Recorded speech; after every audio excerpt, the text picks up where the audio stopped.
আসসালামু আলাইকুম। আমি রমিক ইসলাম নুদার বর্তমানে অধ্যয়নরত রয়েছি নটরডেম কলেজে। তো এসএসসি 25 ব্যাচ, তোমরা সবাই কেমন আছো? আশা করি সবাই ভালো আছো। তো তোমাদের এসএসসি কিন্তু শেষ হয়ে গেছে। অনেকেই ইন্টারে পড়া শুরু করে দিয়েছো, আবার অনেকেই কী করতেছো, ভর্তি পরীক্ষার জন্য কিন্তু নিজেকে প্রিপেয়ার করছো। তো অনেকেই নটরডেম বলি বা হলি ক্রস বলি বা সেন্ট জোসেফ বলি বা সেন্ট গ্রেগরি বলি, এই কলেজগুলোর অ্যাডমিশনের জন্য প্রস্তুতি নেওয়া শুরু করেছো। অনেকে কোচিংয়ে ভর্তি হয়ে গেছো, অনেকে বাসায় থেকেই পড়ছো। তো আমি যদি প্রথমে কোচিংয়ের দিকটায় আসি, যারা যারা কোচিংয়ে ভর্তি হয়েছো, লাইক উদ্ভাস বলি বা বন্দি পাঠশালা হয়তো বা শুরু করে নেই, উদ্ভাসের কথাটাই আমি ভালোভাবে বলি। তো তোমরা যারা উদ্ভাসে ভর্তি হয়েছো, তোমাদেরকে অনেকগুলো বই ধরে দেওয়া হয়েছে। তো তোমরা চেষ্টা করবা যে এই বইগুলো আগে না করার, কেননা তোমার যদি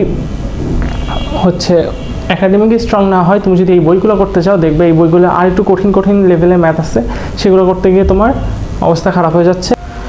তো এই বইগুলো না ধরাই বেশি উচিত, কেননা তোমার এই বইগুলো থেকে যদি তুমি আগেই অঙ্ক করা শুরু করো বা আগেই ফিজিক্স করা শুরু করো, সেক্ষেত্রে দেখা যাবে তুমি বিভিন্ন প্রবলেমে পড়তে পারো। তো কী কী সেই প্রবলেম, সেগুলো নিয়ে প্রথমে আলোচনা করি। তো তোমার দেখা গেল যে মেইন বই যেগুলো আছে সেগুলো এখনও ভালোভাবে পড়া হয়নি। এখন মেইন বই যেহেতু পড়া হয়নি, তুমি কেন এগুলো সলভ করতে যাবা? আর তোমরা যত বড় ভাইয়াদের কাছ থেকে শুনছো নটরডেমের, কি বলে যে বইটা ভালোভাবে পড়ো, বইটা ভালোভাবে পড়ো। বইটা যদি তুমি হাতের মুঠোয় থাকে, তাহলে তুমি এমনিতেই নটরডেমে চান্স পাবা। তাহলে তুমি কেন উদ্ভাসে বই সলভ করতে যাবা? আমার কোশ্চেন হলো এইটা। এখন দেখো, অনেকেই আছে যারা সলভ করতেছে। আচ্ছা, আমিও করছি, আমি যে করি নাই না, আমিও করছি। আমি কখন করছি? আমিও যখন তোমাদের মতো অবস্থায় ছিলাম, আমিও তোমাদের মতো ভাইয়াদের ভিডিও দেখতাম। তখন দেখলাম যে তারা বললো যে তোমরা আগে এগুলো সলভ করো না, তোমরা আগে বোর্ড বইয়ের যত ম্যাথ আছে বা ফিজিক্সের যত ম্যাথ আছে, তুমি সবগুলোকে ভালোভাবে প্র্যাকটিস করো। তারপর যদি তুমি দেখো তুমি অনেক ভালো করতেছো, উদ্ভাসের এক্সাম বলো বা যে কোনোখানে বলো, বা তোমার একটা কনফিডেন্স লেভেল অনেক হাই আছে, সেই ক্ষেত্রে তুমি সেগুলো সলভ করতে পারো। আর সলভ না করলে কোনো প্রবলেম হয় না, কেননা ওইখান থেকে কোনো কোয়েশ্চেনই আসে না। আসলে বলা যায় সর্বোচ্চ এক দুইটার জন্য কখনো চান্স মিস হয় না। এখন চলে আসি যারা কোচিং না করতেছো না।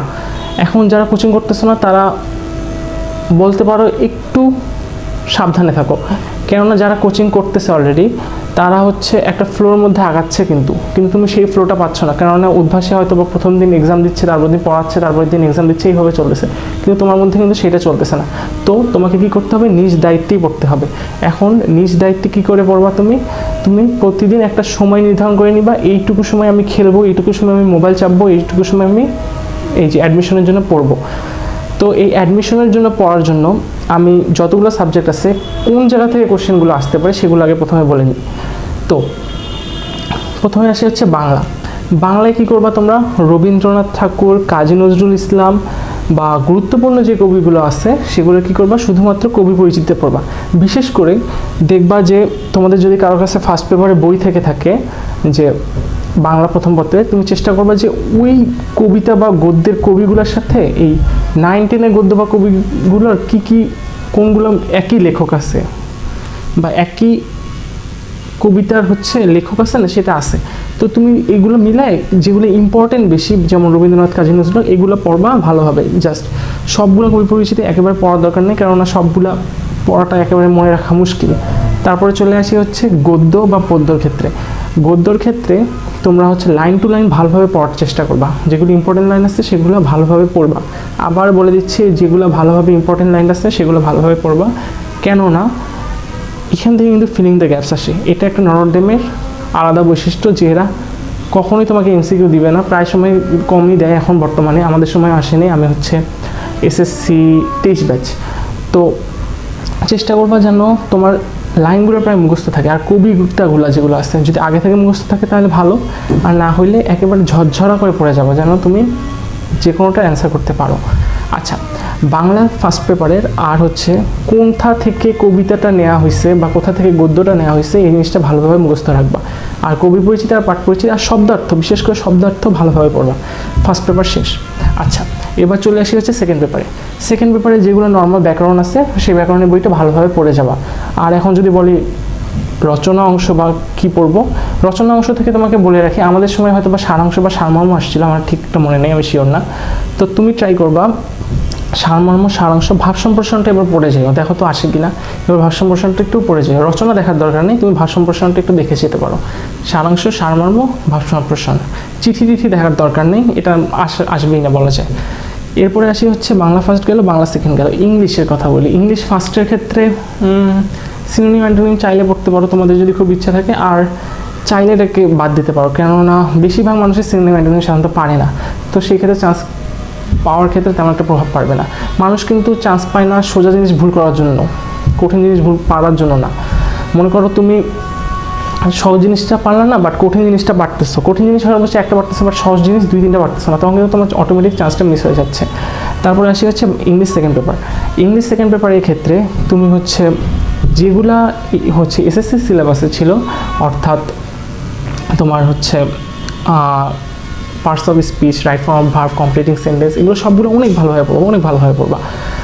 এগুলো পড়ার পর তোমরা ট্রাই করবা যে খুব স্পিডে একটা প্যারাগ্রাফ বা হচ্ছে শর্ট একটা লেটার লেখার ট্রাই করবা, যেন শর্ট একটা আর্টিকেল লিখতে পারো কিনা তোমরা খুব স্পিডে, মানে টাইম যেন মনে করো তোমাকে একটা টপিক দেওয়া হলো, তুমি খুব কম সময় যেন এটা লিখতে পারো। কারণ এরকম জিনিস কিন্তু নটরডেমের ভর্তি পরীক্ষায় প্রায় আসতে দেখা যায় বা দিয়ে দিতে পারে, কারণ এরা তোমাকে সারপ্রাইজ দিতে পছন্দ করে নটরডেমের অথরিটি।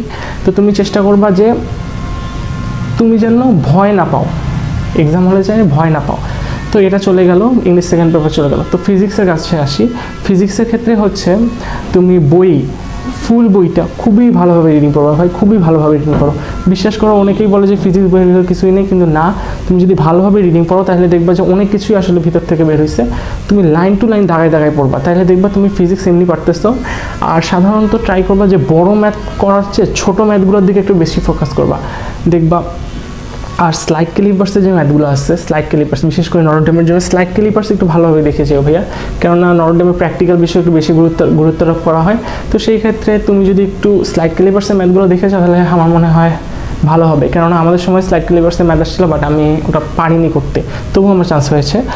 এরপরে আসি হচ্ছে কেমিস্ট্রির ক্ষেত্রে। এখন দেখো কেমিস্ট্রির ক্ষেত্রে তোমরা যারা বিক্রিয়া পড়ো না বা জৈব যৌগটা পড়ো নাই তাদের জন্য বলি, তোমরা যেহেতু জৈব যৌগটা পড়ো নাই, তুমি জাস্ট কী করবা, যতগুলো বিক্রিয়া আছে ওখানে সবগুলো মুখস্থ করে ফেলো ঠাটা, কেননা ওখান থেকে আসবেই, তুমি বলে রাখতে ওখান থেকে আসবে কত ডিগ্রি সেলসিয়াসের মধ্যে বিক্রিয়াটা হচ্ছে, এগুলো সবগুলো তুমি অনেক ভালোভাবে দেখে রাখবা। না হইলে কিন্তু তুমি এই সোজা জিনিস যদি ভুল করে আসো তাহলে কিন্তু সমস্যা হয়ে যাবে, তখন চান্সটা মিস হইতে পারে। তো সেই ক্ষেত্রে তোমার কেমিস্ট্রির ক্ষেত্রে যত বিক্রিয়া আছে বইয়ের সবগুলো ভালোভাবে পড়বা, আর কেমিস্ট্রি বইটা অনেক ভালোভাবে রিডিং পড়বা, অনেক ভালোভাবে, খারাপভাবে না, অনেক ভালোভাবে রিডিং পড়বা। তারপরে আসি, এগুলো কিন্তু সাধারণত ফিলিং দ্য গ্যাপস হয়ে যেতে পারে, বা এক কথায় প্রকাশ না, আসলে একটা ওয়ার্ডে অ্যান্সার লিখতে হয়, এরকমভাবে আসতে পারে, বাট ফিলিং দ্য গ্যাপস আসার সম্ভাবনা সবচেয়ে বেশি। এমসিকিউ আসতেছে না কিছুদিন হলো, বাট এমসিকিউ হয়তো এবারও আসবে না। তো চেষ্টা করবে রিটেনের প্রস্তুতি নেওয়ার জন্য। আর এমসিকিউর জন্য তুমি হচ্ছে গাইড বলি বা টেস্ট পেপার বলি সেগুলো সলভ করতে পারো, যেমনটা এসএসসির আগে করে আসছিলাম। তারপরে আসি হচ্ছে আমি ম্যাথের ক্ষেত্রে হায়ার ম্যাথ, অনেকে বলে যে জাস্ট হায়ার ম্যাথটা, আসলে না, হায়ার ম্যাথ জেনারেল ম্যাথ দুইটাই, আবার বলতেছি হায়ার ম্যাথ জেনারেল ম্যাথ দুইটাই। তোমাকে ট্রাই করতে হবে জেনারেল ম্যাথের উদাহরণের ম্যাথগুলো, দেন অনুশীলনী সব একেবারে ধারায় করা, কেননা এগুলো থেকে বাহির থেকে কোনো করার প্রয়োজন নেই, কেননা ভিতর থেকে আসে। তুমি যদি এই টাইপটা বুঝে থাকো তাহলে ওইখান থেকেই কমন তুমি এমনিতেই পেয়ে যাবে। হায়ার ম্যাথের ক্ষেত্রে একই কথা, তুমি চেষ্টা করবে যে ফুলটুকু একেবারে বইটা করার উদাহরণ সহ। তো সবগুলো সাবজেক্ট কমপ্লিট হইলো আশা করি। জীববিজ্ঞান বলি না, আচ্ছা, জীববিজ্ঞানের ক্ষেত্রে তুমি চেষ্টা করবে চিত্র প্র্যাকটিস করা, চিত্র থেকে নামকরণ, কোন চিত্র কী নামকরণ, কোন পার্টস অঙ্গাণুর কোন নাম, এটা ট্রাই করবা। আর দ্বিতীয় অধ্যায়ের যেটা আছে টিস্যু মনে হয়, ওই ইয়াটা হচ্ছে একটু ভালোভাবে পড়া ট্রাই করবা, তাহলে দেখবা পারতেছ তো বায়োলজি, বাট ট্রাই করবা ভালোভাবেই পড়া, কারণ এগুলো থেকে ফিলিং দ্য গ্যাপস আসার সম্ভাবনা খুবই বেশি। আচ্ছা, সবগুলো সাবজেক্ট কমপ্লিট। এবার করি কোন শিফটে এক্সাম দিবা, এটা অনেকেরই কোশ্চেন থাকে যে ভাইয়া আমি কোন শিফটে এক্সাম দিলে ভালো হয় আমার জন্য। আসলে তুমি কেমন, এটা ডিপেন্ড করে তুমি কোন শিফটে এক্সাম দিবা। মনে করো যে তুমি সারপ্রাইজ পছন্দ করো, বা তোমাকে হুট করে যদি একটা সারপ্রাইজ অ্যাটাক দেওয়া হয় তুমি হয়তো বা ভয় পাবা না, বা তুমি সিচুয়েশন হ্যান্ডেল করতে পারবা, বা তুমি খুব ভালো পজিশনে আসো, বা খুব ভালোভাবে এক্সাম হচ্ছে যে কোনো জায়গায় করতে পারবা, সেইটা যদি তোমার মাইন্ডে থাকে তাহলে তুমি ট্রাই করবা যখনই হচ্ছে ফর্মটা ছাড়বে, সাধারণত ফর্ম রাতের দিকে ছাড়ে, রাত 12টা-1টার দিকে, ট্রাই করবা ওই সময়ের মধ্যেই তুমি করা, তাহলে তুমি ফার্স্ট শিফটে এক্সাম দিতে পারবা। আচ্ছা, এখন ফার্স্ট শিফটে এক্সাম দেওয়ার সুফলগুলো কী কী? ফার্স্ট শিফটে এক্সাম দেওয়ার সুফল হলো, মনে করো কোশ্চেন কিন্তু আমাদের কয়েকটা শিফটে এক্সাম হয়, তো কোশ্চেন কিন্তু তখনও কেউ জানে না যে কোশ্চেনের প্যাটার্নটা কেমন, বা কোশ্চেন কোনখান থেকে আসছে, ফিলিং থেকে আসছে না এমসিকিউ হয়েছে না হচ্ছে জাস্ট ওয়ান ওয়ার্ড অ্যান্সার হয়েছে, সেটা কিন্তু কেউ জানে না। তো ফার্স্ট শিফটে এক্সাম দিলে তুমি যদি এগুলো হ্যান্ডেল করতে পারো খুব ভালোভাবে ইজিলি, দেখবা নর্মালি প্রতি না বছর একটা সারপ্রাইজ দিবেই তোমাকে, সারপ্রাইজ এটা একটা পাবাই তুমি, এটা শিওর থাকো। তুমি যদি এটাকে হ্যান্ডেল করতে পারো, তুমি যদি এই ফার্স্ট শিফটে এক্সাম দিয়ে থাকো, তাহলে দেখবা যে তোমার চান্স হয়ে গেছে, কেননা তুমি যেহেতু হ্যান্ডেল করতে পারো, তুমি অ্যান্সার এমনিতেই করতে পারবা। আর আমাদের সময় কিন্তু কাকে বলে বা হচ্ছে জ্ঞানমূলক কোশ্চেন যেগুলো আছে সেগুলো কিন্তু চলে আসছিলো, তার মানে বুঝো কে বলবে যে একটা অ্যাডমিশনে জ্ঞানমূলক কোশ্চেন আসবে, এটা একটা সারপ্রাইজ অ্যাটাক। তো তুমি যদি এটা সারপ্রাইজ অ্যাটাক খেতে চাও, পছন্দ করো, সেই ক্ষেত্রে তুমি ফার্স্ট শিফটে এক্সাম দিতে পারো। এখন ফার্স্ট শিফটে এক্সাম দেওয়ার সুফলগুলো কী কী? ফার্স্ট শিফটে যখন অনেকেই প্যানিক অ্যাটাক খায়, কেননা কোশ্চেন ওরা পড়ে আসে একটা, আল্লাহ দিছে কি একটা, এর জন্য কিন্তু অনেকের রেজাল্ট খারাপ হয় বা এক্সামটা অনেকের খারাপ হয়। তো এই এক্সাম খারাপ দিকটাই তোমাকে নেওয়া লাগবে, এই দিক থেকে তুমি আগায় যাও সবার দিক থেকে। অর্থাৎ তুমি যদি একটু ভালো পরীক্ষা দাও, তাহলে কিন্তু তুমি এই ফার্স্ট শিফট থেকে বের হয়ে আসতে পারো না, কারণ প্রতিটা শিফট থেকে কিন্তু সেম পরিমাণ বাচ্চা নেয়, একেবারে ফুল কম্বাইন্ড করে যে নিবে তা না, প্রতিটা শিফট থেকে বাচ্চা নেওয়া হয়। তো প্রথম শিফটে পার হওয়ার পর থেকেই মনে করো জানাশোনা শুরু হইতে থাকে। প্রথম আর দ্বিতীয় শিফট মূলত জানাজানি তেমন একটা হয় না, কিন্তু দ্বিতীয় শিফটে প্রথম শিফট বের হয়ে গেলেই সবাই জেনে ফেলে। তো যখনই দ্বিতীয় তৃতীয় চলবে, তখন কিন্তু ওদের কাছে অনেকটা ধারণা হয়ে যাবে যে কেমন কোশ্চেন আসতেছে। যেমন আমি যদি বলি, আমাদের সময় ফার্স্ট শিফটের পরে সেকেন্ড থার্ড শিফট বা ফোর্থ শিফট যেগুলো হয়েছে, সেই ক্ষেত্রে হচ্ছে আমাদের যে ওই যে কাকে বলে জ্ঞানমূলক কোশ্চেন যেগুলো আসছিল, সেগুলো কিন্তু অনেকেই পড়েও আসছে হয়তোবা, কেননা আমাদের কাছ থেকে শুনছে, দেন হয়তোবা অনেকে কমনও পাইতে পারে বা ইয়াও পাইছে, বাট পাইছে। সেই ক্ষেত্রে তোমাকে কিন্তু ওখানে ফাইট করাটা টাফ হয়ে যাচ্ছে। কারণ ওরা অলরেডি জানে, আবার তুমিও জানো, ওগুলোর মধ্যে ফাইট করে তোমাকে ঢুকতে হচ্ছে। বাট ফার্স্ট শিফটে এক্সাম দিলে কিন্তু সেই ফাইটটা তোমাকে করতে হচ্ছে না। নর্মাল হালকা একটু তুমি যদি জেনে থাকো আর যদি নিজেকে শান্ত রাখতে পারো, তাহলে সেই ক্ষেত্রে তুমি একটু ভালো পরীক্ষা দিলেই তুমি দেখা গেল তুমি বের হয়ে আসতে পারো। যেমনটা আমি করেছিলাম ফার্স্ট শিফটে, আমিও এক্সাম দিয়েছিলাম আমার বন্ধুর সাথে। তো আমিও হচ্ছে ভর্তি কোচিং করেছি। আমিও উদ্ভাসে প্রায় টপেই থাকতাম, টপ 50-র মধ্যেই অলওয়েজ থাকতাম পজিশন, আর ব্রাঞ্চে তো আরও নিচে।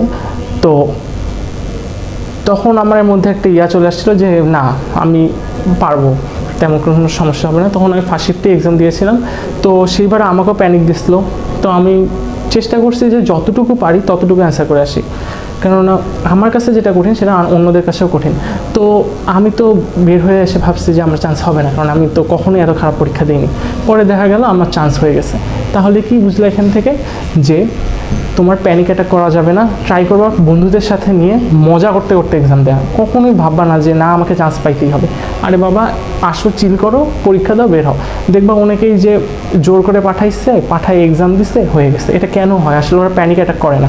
বুয়েটের এক্সামও ঠিক এক, যে তুমি যদি ভিতরে যায় প্যানিক অ্যাটাক করো বা তোমার যদি টেনশন কাজ করে মনে, তাহলে কিন্তু চান্স হবে না। তো সবশেষে বলা যায় তোমাদের সবার পরীক্ষা যেন ভালো হয়, সেটারই দোয়া রইল। আর আমার জন্য তোমরা দোয়া করবে। আমার সামনে এইচএসসি এই 26 তারিখ থেকে, তো তোমাদের জন্যই আবার চলে আসে এখানে। তো আমার জন্য তোমরা দোয়া করবে, আমি যেন ভালো কোথাও চান্স পাই, আমি যেন ভালোভাবে আমার লাইফটা শেষ করতে পারি, এইচএসসি লাইফটা। ধন্যবাদ সবাইকে।